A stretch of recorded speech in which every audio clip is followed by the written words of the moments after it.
देश के दो हिमालयी राज्य इस समय आपको जानकारी दे दें कि फॉरेस्ट फायर की समस्या से जूझ रहे हैं। चिंता की बात यह है कि फॉरेस्ट फायर सीजन से पहले ही सर्दियों में वनाग्नि की घटनाओं के रिकॉर्ड आंकड़े सामने आए हैं, जिससे कि आगामी फॉरेस्ट फायर सीजन को लेकर महकमे की चिंताएं जो है वो बढ़ गई हैं। उधर इस साल फॉरेस्ट फायर को लेकर वन विभाग की दिक्कतें काफी ज्यादा होने जा रही हैं।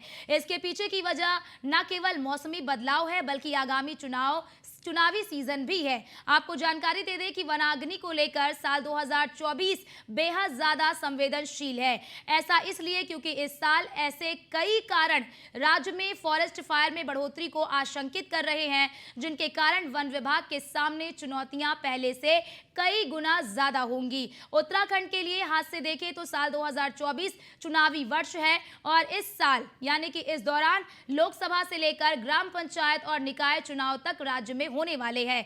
जाहिर है कि चुनाव के कारण प्रशासन और सरकार का फोकस चुनाव पर ही रहेगा और मेन पावर भी यानी कि जो मैन पावर है वो भी चुनाव ड्यूटी में व्यस्त रहेगी। इसलिए वनाग्नि पर रोकथाम को लेकर मानव संसाधन की समस्या आ सकती है। दूसरा सबसे बड़ा कारण मौसम का बदलाव है। दरअसल सर्दियों के मौसम में ही बारिश की मौजूदगी कम दिखाई दे रही है और लंबे समय से बारिश ना होने के कारण जंगलों पर भी इसका असर पड़ रहा है। इस तरह देखा जाए तो गर्मियों में भी मौसम की यही स्थिति फॉरेस्ट फायर की संभावनाओं को बढ़ा सकती है।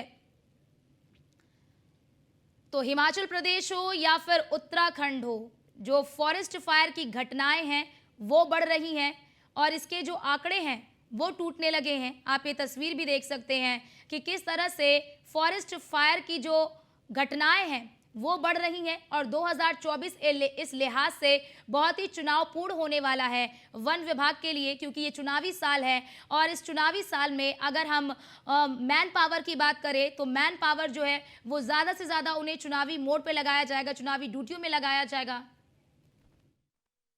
पहले से ही हम लोग जो है मुख्यालय स्तर से भी, राज्य सरकार स्तर से भी जो है सभी जिलाधिकारियों को एक बैठक करके और उनसे जो भी अपेक्षित सहयोग है, क्योंकि और भी विभाग हैं जो भी लाइन डिपार्टमेंट जिसमें लगते हैं, तो उनके लिए उनसे सहयोग लेने के लिए हम जो है कार्रवाई करेंगे।